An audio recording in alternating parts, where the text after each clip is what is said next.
让我们欢迎我们的新成员大黄蜂。不对啊，我才是86大黄蜂啊，在那儿应该是我才对啊。等等，别走，我才应该在那儿的。你的胃袋太大了，你应该和我们胃袋金刚待在一起。不要啊，我不是大胃袋啊，他的胃袋也不小啊，不应该这样的，不要啊。哈喽，大家好，我是杨997，今天带来这款 SS 游戏线的毁灭大黄蜂啊。当时第一次公布的时候呢，很多人就非常期待这款玩具了，因为之前爆料的时候，很多人都会以为这款会是86大黄蜂的重图，但实际上真正放出图来以后，大家发现这款实际上跟86大黄蜂是不一样的，包括86大黄蜂这边胳膊上缺一块这个问题，这款实际上也修复了，所以很多人对这款都是挺期待的。不过怎么说呢，我之前一直以为这款是86大黄蜂的改模啊，后来了解一下才知道，这款很大程度上已经脱离了86大黄蜂的框架了，就可以说是完完全全新模了。基本上只有脚这边变形可以稍微看到一点86大黄蜂的影子，其他地方设计跟86大黄蜂是完全不一样了。就这款玩具整体玩起来可以说非常不错，虽然说它身上偷胶挺多的，就比如手臂这边是没有盖板的，并且小腿后面也挺空的，而且顶部这块也比较空啊。就尤其是顶部这块，你头这样仰视的话，这个头很容易让人觉得说是悬在身体身上的，就感觉头身分离了一样，就看着非常诡异。然后人形另外一个不太行的地方在于这一块了，可以看到膝盖前面是漏了一块，这也是因为变形关系啊。就这块你正面看实际上还好，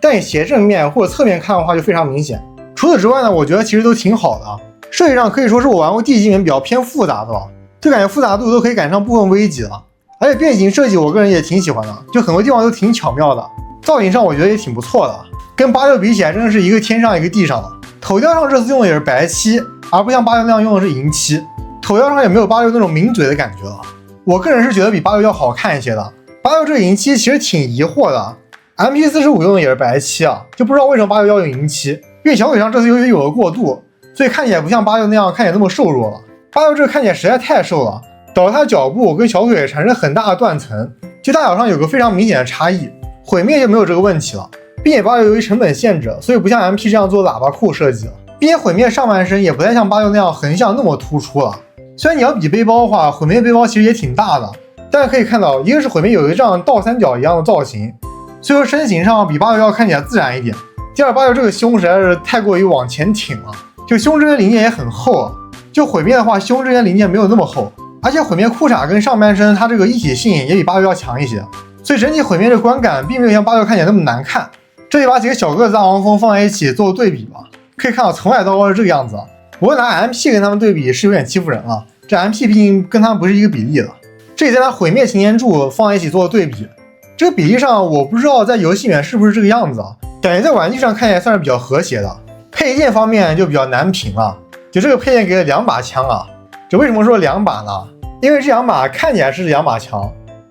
但实际上都是半把枪，所以说1加 0.5 加 0.5 那就是2把枪吧，所以说就是2把枪了。我这个配件真的是很难评啊，这个你枪给多一点确实是好事，问题是你干嘛要偷成这个样子呢？我去。然后这个大枪看起来上稍微好一点，两边都没有偷胶，但这个偷胶在底部，这个底部虽然说看起来是算稍微能接受一点，但按照说明书的官方收纳方法的话，这样插上去，它的偷胶是会直接在正面看出来的，所以说真的不知道他们在想什么东西啊，并且倒着收纳也能看出来，就你不管怎么收纳，这个空洞终究会看到一点点，并且大枪拿手上的时候是会干涉可动的，就可以看到曲肘只有这么点了，正常曲肘是90度的。花花这个脖子侧面看起来真的是非常灾难啊，就看起来真的非常诡异啊，就看起来只有一个很小的地方连在一起一样的。大枪拿手上还是算比较帅气的，就确实挺霸气的一个枪啊。小枪拿在手上就是这个效果，小枪这个空洞真的是很难遮盖住啊，就你不管怎么放都可以看到空洞，再加上手腕内部没有盖板嘛，所以说看起来就是很难看啊，就是这空洞真的太难看了。小枪说明书并没有给收纳方法，我唯一能想到的地方就收纳在这边，这个地方也是车型收纳孔。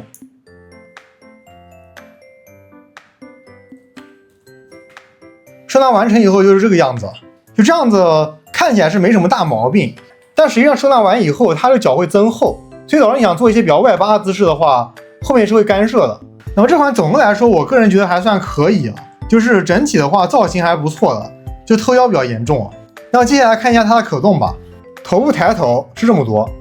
低头是这么多，并且你可以往前拉，这样你仰视它头部的时候是可以露出来一点，侧头是这么多，头部平转可以有360度，胳膊旋转也有360度，侧抬这么多，大臂平转有360度，手部只有变形关系往内收啊，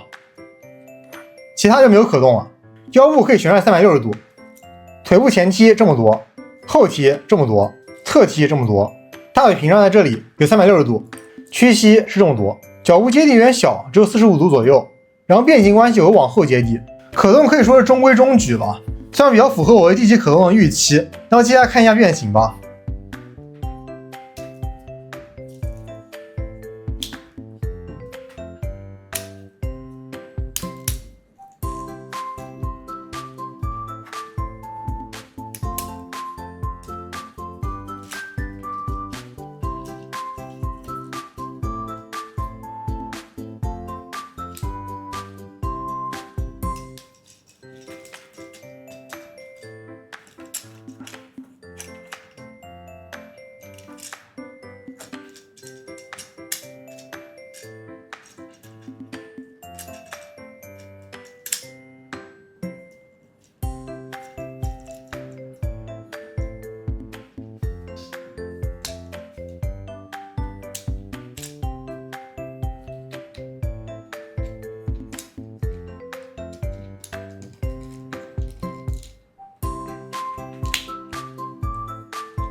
那么车型就是这个样子，就这个车型感觉看起来不太像 G1 里面那种民用车辆啊，就不知道为什么总感觉有点像08里面这个警车，就或者说像那种出租车。其实把武器卸了也有这种感觉，就不是武器的原因。这里把几个大黄蜂的车型放在一起对比一下，分别是 MP45、传世08、毁灭还有86，这几款车型大小上都是差不多的。这总体对比下来，还是这个86车型实在太丑了，明明都是 G1，MP45 这个车型要漂亮太多了。在这里再拿毁灭擎天柱做个对比，车型下面的话，感觉这个毁灭大黄蜂有点太大了，就明显不太成比例了。这款车型正面看起来还可以，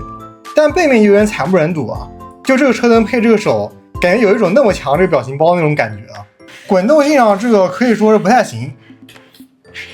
就可能是表面比较光滑吧，但是感觉在一些什么鼠标键上滚动，实际上也比较一般啊。它4个轮子虽然都是铆钉轮，但是可能是因为这轮胎比较窄吧，所以说滚起来就不太行。顺带一提啊，这个铆钉都是打在里面的，就外面你是看不出来铆钉的，就这个处理做的还不错的。这款总体来说的话，我个人是比较推荐的。前提是你要比较能接受偷胶啊，如果你能接受偷胶的话，我个人是非常推荐啊。因为可以看到刚刚这个变形可以说是挺巧妙的，就我个人觉得第一次变形玩下来真的是感觉这个变形复杂度是挺高的，虽然说半手有点半手吧，但是总体玩下来还是挺不错的。你要觉得造型上比较喜欢的话，那我肯定是很推荐的。那么这就是这期所有内容了，咱下期再见吧，拜拜。